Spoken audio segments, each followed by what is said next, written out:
Hello and welcome, my name is Alex or Silverman, and in this video I'm going to be doing something a little bit different. This was a request from Purple Legionary of Patreon, who was kind enough to pledge to me.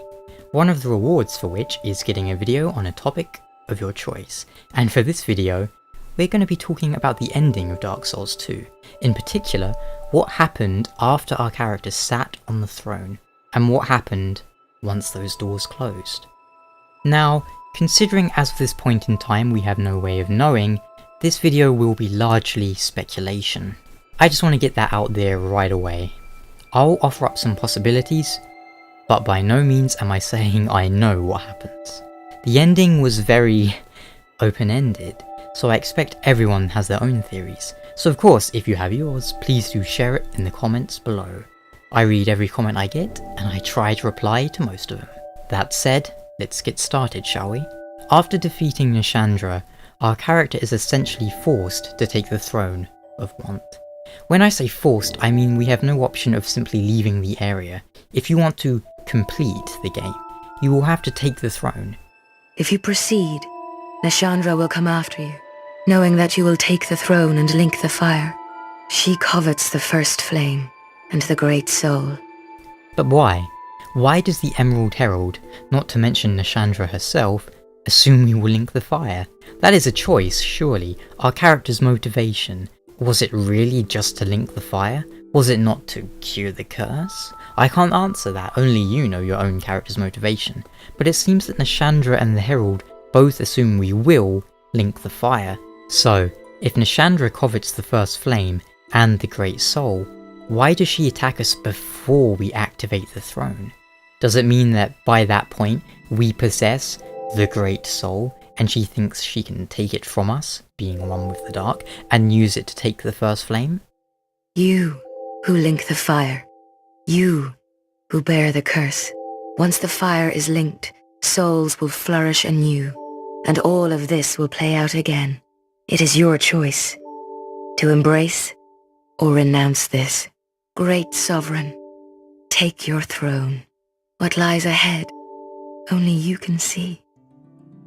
Fair enough, but how are we linking the fire on that throne? I've seen theories that the throne is actually a kiln, and when the doors close, a great fire will incinerate the one who sits on the throne, burning their great soul as fuel to link the fire. I suppose that could be the case. Then again, what if the Throne of Want is a wish-granting tool? What if it can only be activated by one with an extremely powerful soul, and then used as a catalyst to link the fire, or perhaps achieve something else entirely? Herald's dialogue seems to explicitly link it with linking the fire though. And it's important to note that linking the fire causes souls to flourish anew, and all of this to play out again. In essence, you hit the reset button. Think of it this way, the sun cannot burn forever, and yet we survive because of the sun. So all linking the fire is doing is giving the sun a burst of energy, so that it can burn for a few years longer.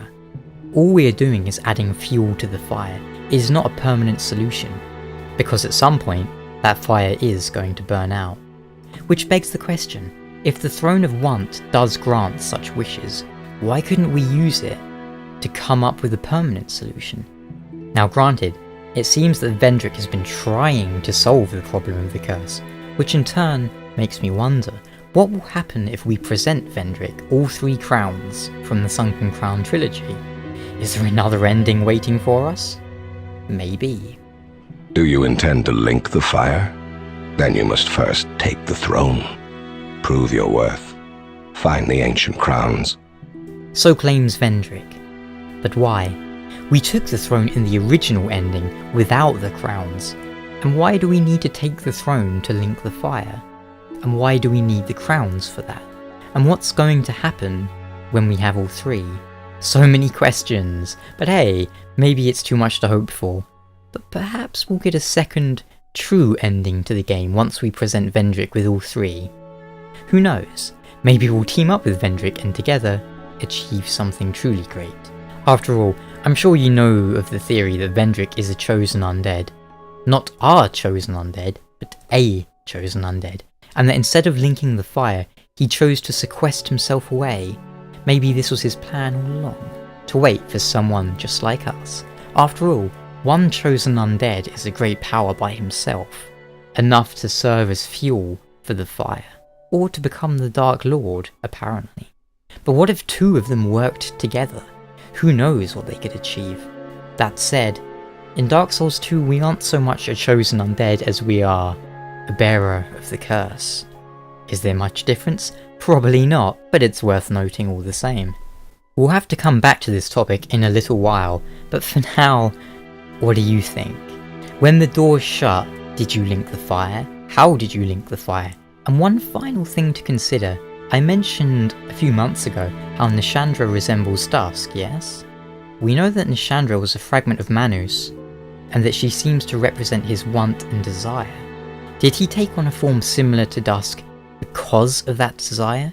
That would make sense, but then there's Ilana having a resemblance as well. Either way, we've defeated the fragment of want, and we've vanquished the Spectre of Wrath. Question is, who's next? One of the Father of the Abyss spawn. My dear Chandra was one such fragment. A feeble, tiny thing that thirsted for power more than any other.